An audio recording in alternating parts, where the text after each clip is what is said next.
আবু বকর কাঁদতেছেন, চোখের পানি ছেড়ে কাঁদেন আর বলেন, ইয়া রাসূলুল্লাহ, আপনি কয়েক বছর আগে আমার কানের মধ্যে একটা আওয়াজ দিছিলেন মদিনার পথে হিজরতের সঙ্গী আমি হব, আপনি আমাকে ইশারা দিছিলেন।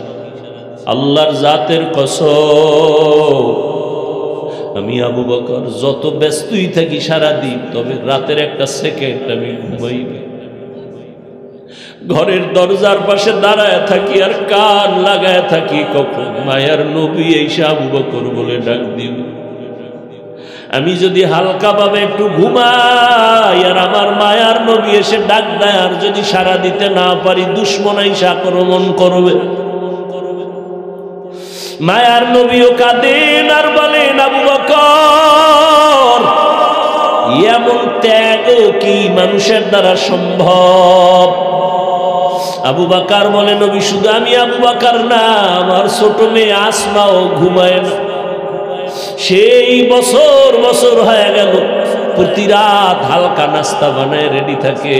নবী মদিনার পথে যাবে, দূরের পথ, পথে ক্ষুধা লাগবে, নাস্তা দিবে, রেডি রাখছে, ঘুমায়। নবী শুধু তাই না, খুঁটির গোড়ায় যে উট বাইদা রাখছি, উটও ঘুমায় না।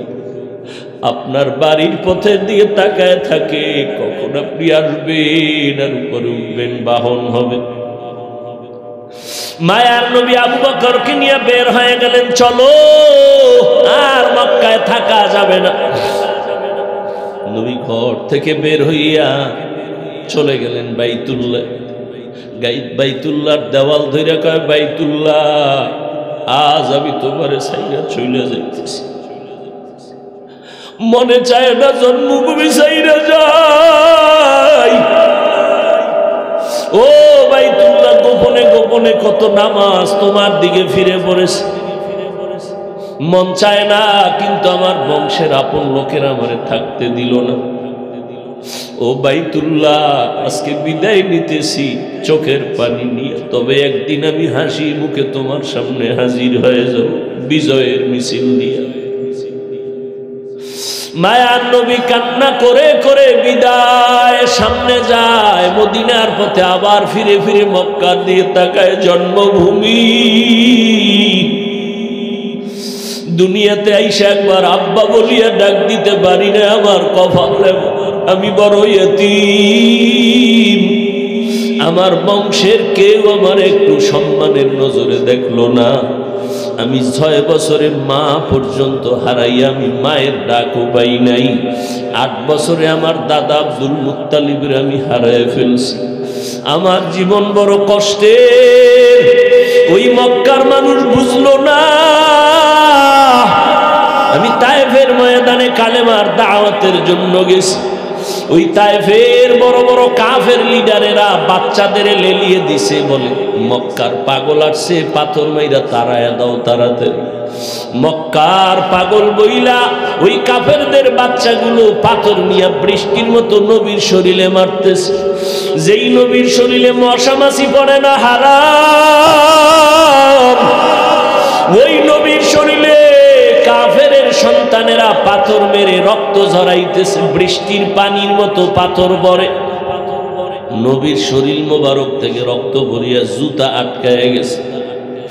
আমার মাওলা সইতে পারেন না, ডাক দিয়া কয়, জিবরাইল কই, জলদি করে যাও, আমার নবীর সালাম দাও। আমি নবীর কান্না বরদাস্ত করতে পারি না। এখনই বলো, নবী চাইলে তায়েফের জমিন উল্টাই ওদের মেরে ফেলো। জিবরাইল আইসা কয়, নবী আল্লাহ পাঠাইছেন, আপনার কান্না বরদাস্ত করা যায় না। আপনি এখন বলেন তায়েফের জমিন উল্টায় সব মেরে ফেলি। আপনার বিরোধিতা যারা করে আল্লাহর অর্ডার মেরে ফেলবো। নবী কয়, মারবা না, আল্লাহ আমাকে রহমতের নবী করিয়া পাঠাইছেন, ওদের মারিও না। ওরা আজকে হয়তো আমারে চিনে না, আমি কে। ওরা যদি জানতো আমি বড় ইয়তীম, আমি বাবা হারা বড় অসহায়, মা হারা অসহায়। ওরা জানে না আমি জীবনে আব্বা বলে ডাকতে পারি নাই, আমার ঘর নাই, থাকার মতো জায়গা নাই। ও নবীর আশেকের দল, আমার নবী তাদের জন্য দোয়া করিয়া বিদায় নিলেন। ওগো নবীর উম্মতেরা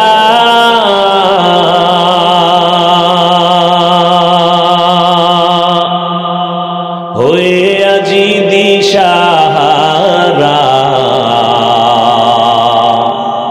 কোরআন হাদিসের চলো যখন যাহা চায় মনে নবী বিনে কে তরবে পুলসিরাত মিজানে নবী বিনে কে তরবে পুলসিরাত মিজানে উম্মতের কান্ডারি নবী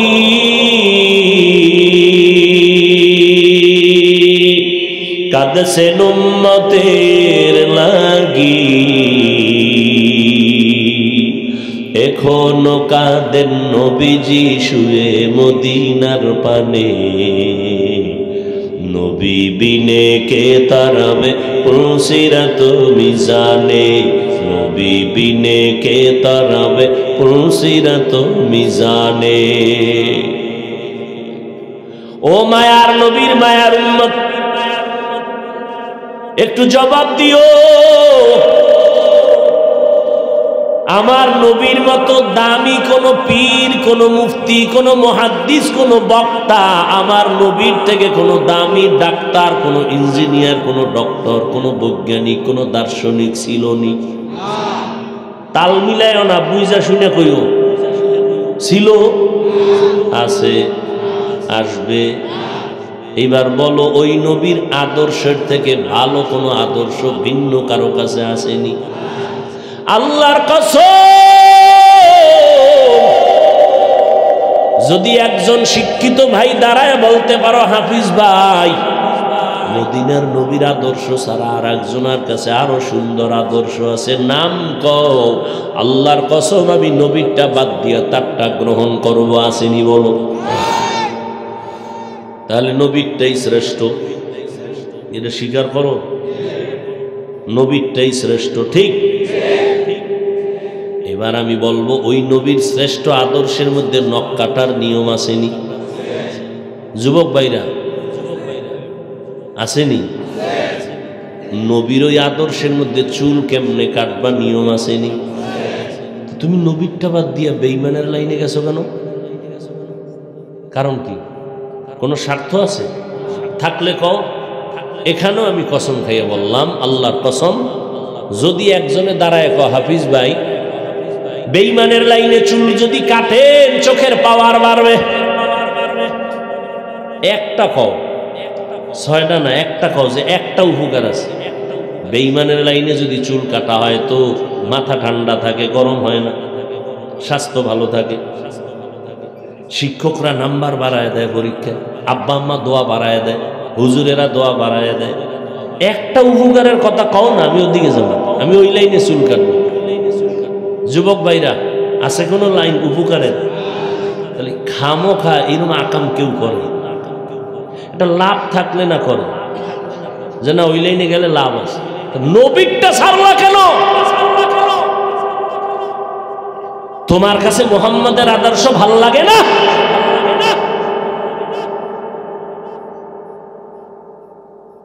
অথচ আজও আমার মদিনার নবীর জন্য দুনিয়া পাগল সারা মাখলুকাত পাগল কেমন একজন নবী পাইছো রে যুবক যেই নবী রাস্তা দিয়ে হাঁটেন আরে আমরা তুমি মনে করতেছো আমরা হুজুরেরা কই আরে তুমি পড়ো লাইব্রেরিতে যাও হিন্দুদের গুরু নবীর ব্যাপারে কি মন্তব্য করেছে খুলো বই খুলো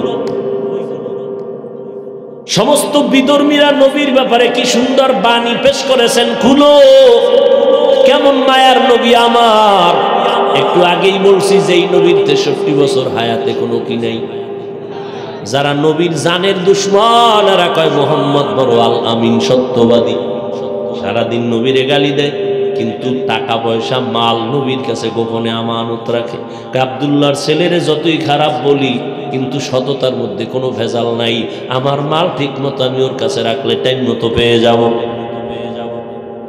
কেমন মায়ার নবী আমার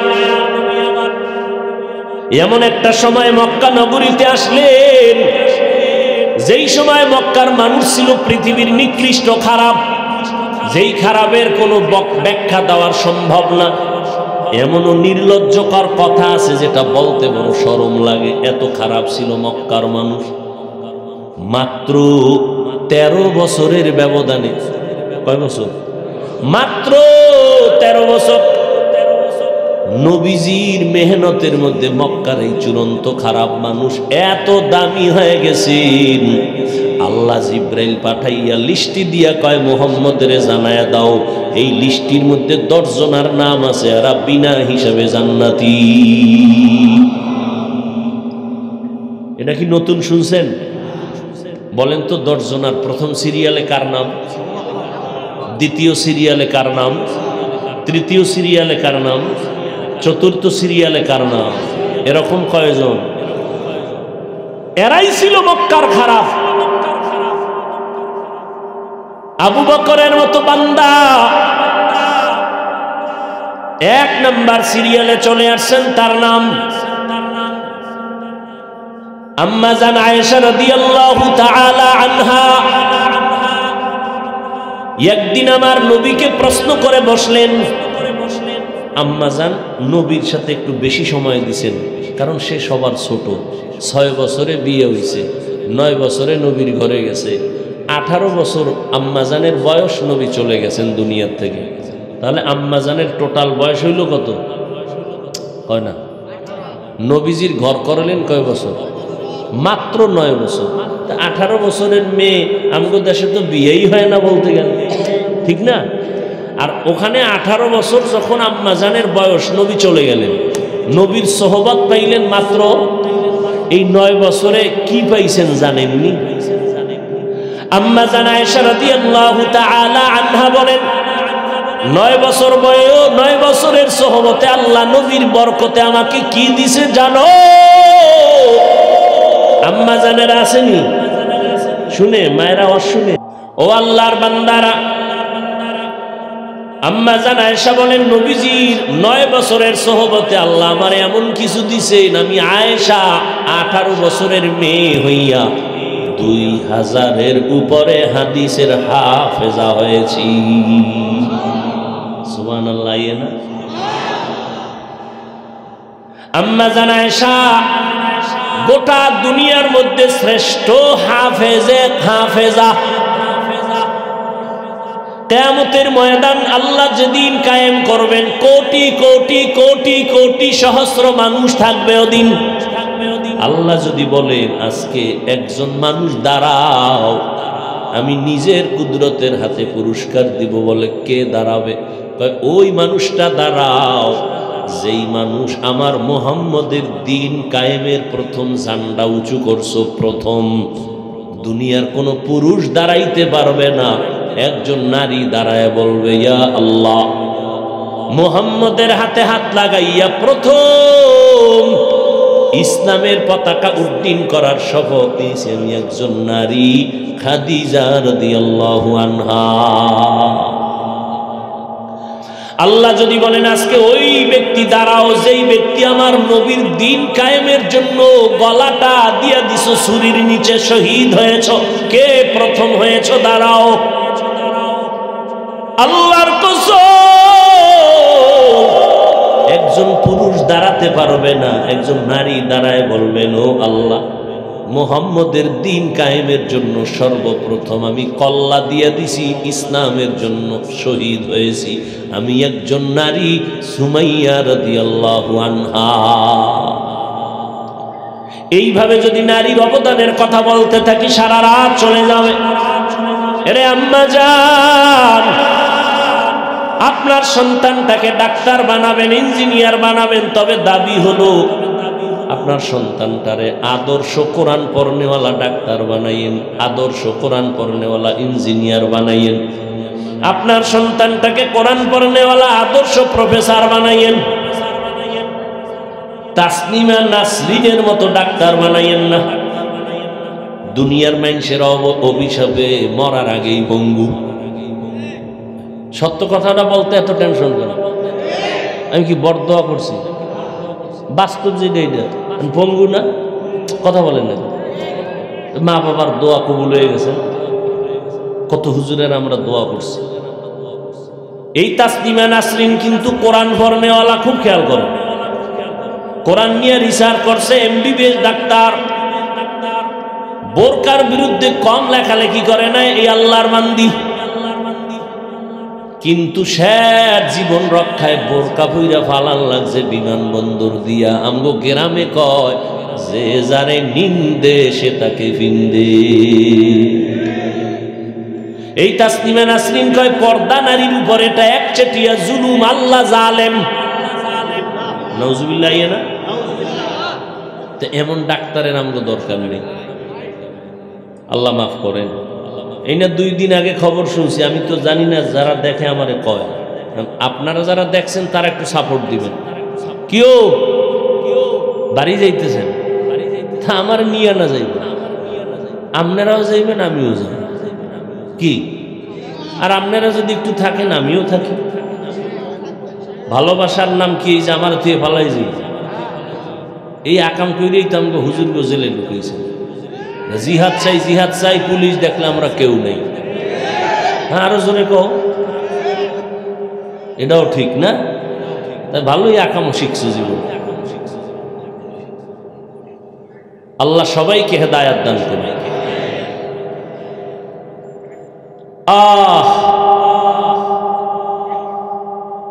ও আল্লাহর বান্দারা, ভালো করে বুঝো।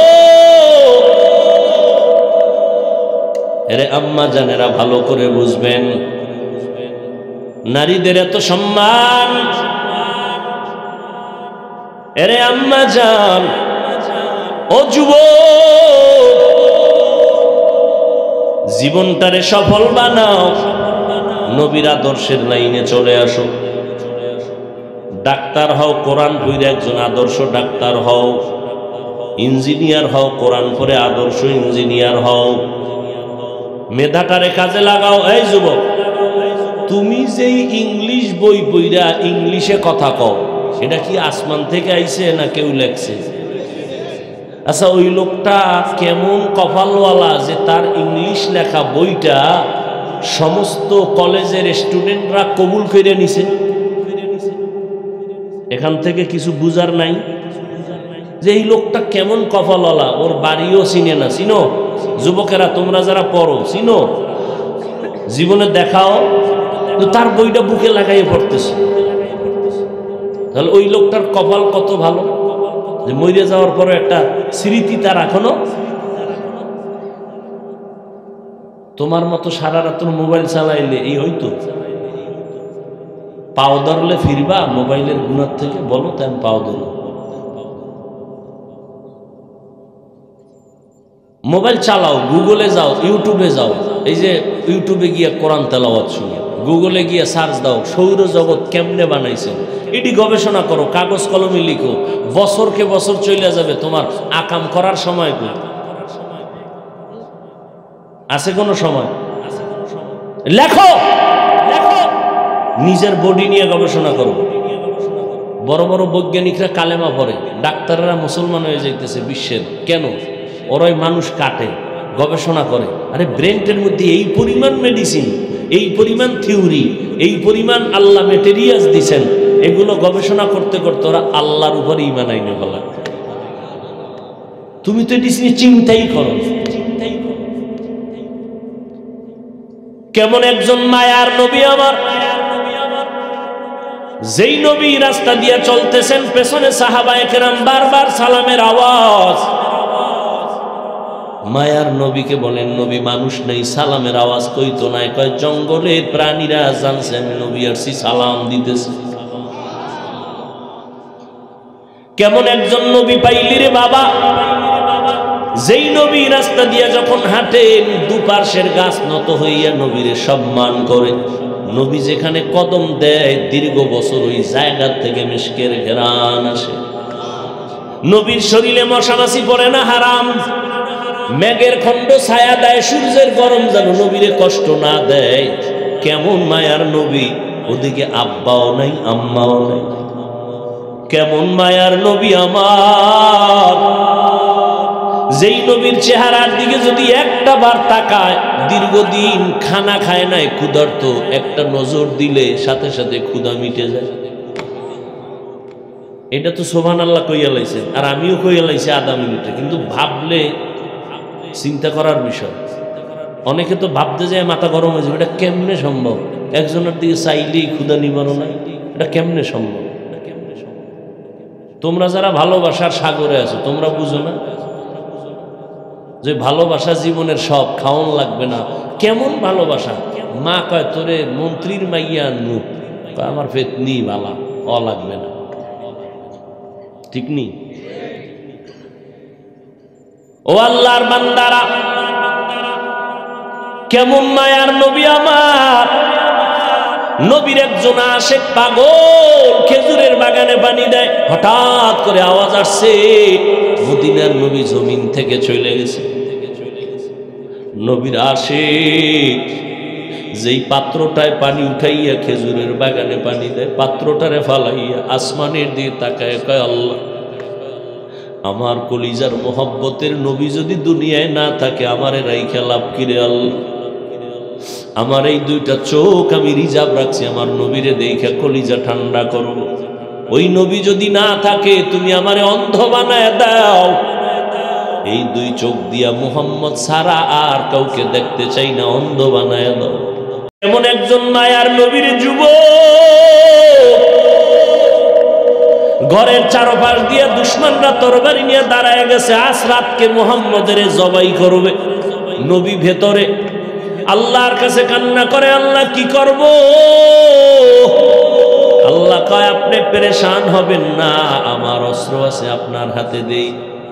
কোরআন শরীফের আয়াতগুলো পড়েন, আর এক মুষ্টি বালু হাতের মধ্যে নিয়ে ফু দেন, দম করেন, আর ঘরের চারদিকে বালুটা ছিটাইয়া দেন। ওদের চোখে লাগবে, পাওয়ার নষ্ট হয়ে যাবে। আমার মায়ার নবী আয়াত কইরা বালুর মধ্যে ফু দিয়া ছিটাইয়া দিলেন, ওদের চোখে লাগছে, ডলতেছে। নবী কয় বের, আল্লাহ কয় বের হয়ে যান। নবী একটা হাঁটতে হাঁটতে নবী চলে গেলেন পাশে আবু বকরের ঘরে। রাতের গভীরে গিয়া ডাক দিছেন, ইয়া আবু বকর। নবী হালকা আওয়াজে কথা বলছেন। আবু বকর বলেন, লাব্বাইক ওয়া সা'দাইকা ইয়া রাসূলুল্লাহ, আমি হাজির। নবী আশ্চর্য হয়ে গেলেন, এত গভীর রাত্রে আমি হালকা করে আওয়াজ দিলাম, আপনি কি ঘুমান?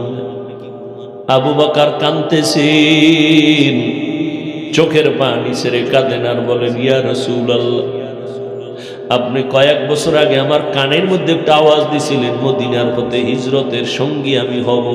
আপনি আমাকে ইশারা দিছিলেন। আল্লাহর জাতের কসম, আমি আবু বকর যত ব্যস্তই থাকি সারা দিন, তবে রাতের একটা সেকেন্ড আমি ঘুমাই না। ঘরের দরজার পাশে দাঁড়ায় থাকি আর কান লাগায় থাকি, কখন মায়ার নবী এসে আবু বকর বলে ডাক দিবে। আমি যদি হালকা ভাবে একটু ঘুমাই আর আমার মায়ার নবী এসে ডাক দেয়, আর যদি সাড়া দিতে না পারি, দুশমন এসে আক্রমণ করবে। মায়ার নবীও কাঁদেন আর বলেন, আবু বকর, এমন ত্যাগ কি মানুষের দ্বারা সম্ভব? আবু বকর বলে, নবী শুধু আমি আবু বকর না, আমার ছোট মেয়ে আসমাও ঘুমায় না। সেই বছর বছর হয়ে গেল, প্রতি রাত হালকা নাস্তা বানায় রেডি থাকে। নবী মদিনার পথে যাবে, দূরের পথ, পথে ক্ষুধা লাগবে, নাস্তা দিবে, রেডি রাখছে, ঘুমায়। নবী শুধু তাই না, খুঁটির গোড়ায় যে উট বাইদা রাখছি, উটও ঘুমায়। আপনার বাড়ির পথের দিকে তাকায় থাকে, কখন আপনি আসবেন আর উপরে উঠবেন, বাহন হবে। মায়ার নবী আবু বকরকে নিয়ে বের হয়ে গেলেন, চলো আর মক্কায় থাকা যাবে না। নবী ঘর থেকে বের হইয়া চলে গেলেন বাইতুল্লাহ।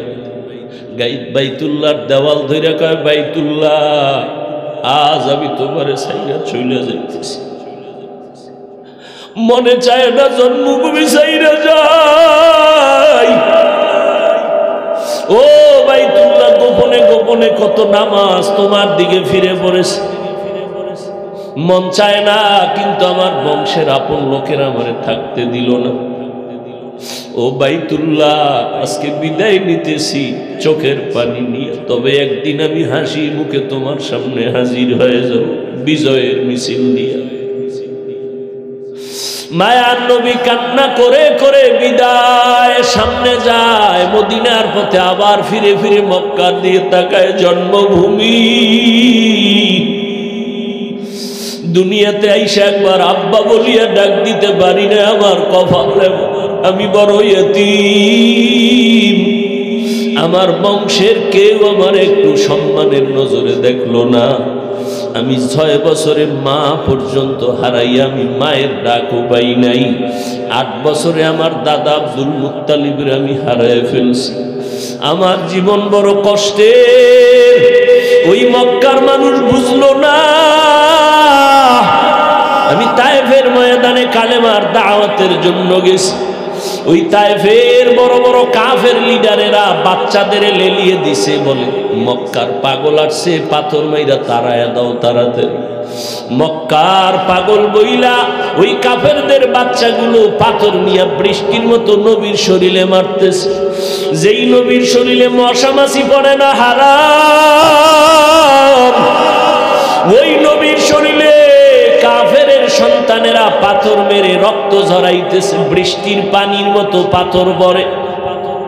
নবীর শরীর মোবারক থেকে রক্ত ভরিয়া জুতা আটকায় গেছে।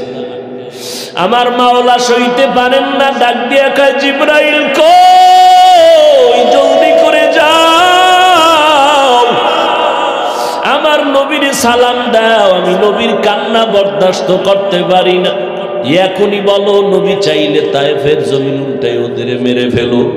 জিবরাইল আইসা কয়, নবী আল্লাহ পাঠাইছেন, আপনার কান্না বরদাস্ত করা যায় না। আপনি এখন বলেন তায়েফের জমিন উল্টায় সব মেরে ফেলি। আপনার বিরোধিতা যারা করে আল্লাহর অর্ডার মেরে ফেলবো। নবী কয়, মারবা না, আল্লাহ আমাকে রহমতের নবী করিয়া পাঠাইছেন, ওদের মারিও না। ওরা আজকে হয়তো আমারে চিনে না, আমি কে। ওরা যদি জানতো আমি বড় ইয়তীম, আমি বাবা হারা বড় অসহায়, মা হারা অসহায়, ওরা জানে না আমি জীবনে আব্বা বলে ডাকতে পারি নাই, আমার ঘর নাই, থাকার মতো জায়গা নাই। ও নবীর আশেকের দল, আমার নবী তাদের জন্য দোয়া করিয়া বিদায় নিলেন। ওই নবীর মুহাব্বত যাদের সিনায় জমা হইয়া গেছে, ও আল্লাহর বান্দার, আজকে তুমি নেতার পিছনে দৌড়াও, দলের পিছনে দৌড়াও, একটা মেয়ের পিছনে দৌড়াইয়া মায়েরে মানো না, বাবারেও মানো না, একটা মেয়ের ভালোবাসায় পড়িয়া জীবন দিয়া দাও। ওরে যারা নবীর মুহাব্বতের আশিক, নবীর মুহাব্বত অন্তরে যাদের জমা হয়ে গেছে, ওরা নবীর বিরুদ্ধে কথা বরদাস্ত করতে পারে না। ওরা নবীর বিরোধী কথা শুনলে পাগলের মতো হয়ে যায়, ময়দানে জীবন দেওয়ার জন্য প্রস্তুত হয়ে যায়। অথচ আজকে তুমি মুসলমান, নবীর আশিক, তুমি নবীর সুন্নত গুলো জবাই করতেছো রে বাবা। একবারও তোমারে নামাজে পাওয়া যায় না, মা বাবার খেদমতে পাওয়া যায় না। এ যুবক, এত বড় বক্তা হইয়াও মা বাবার খেদমতের এখনো চেষ্টা করি, জুতা সোজা করার সুযোগ পাইলে করি।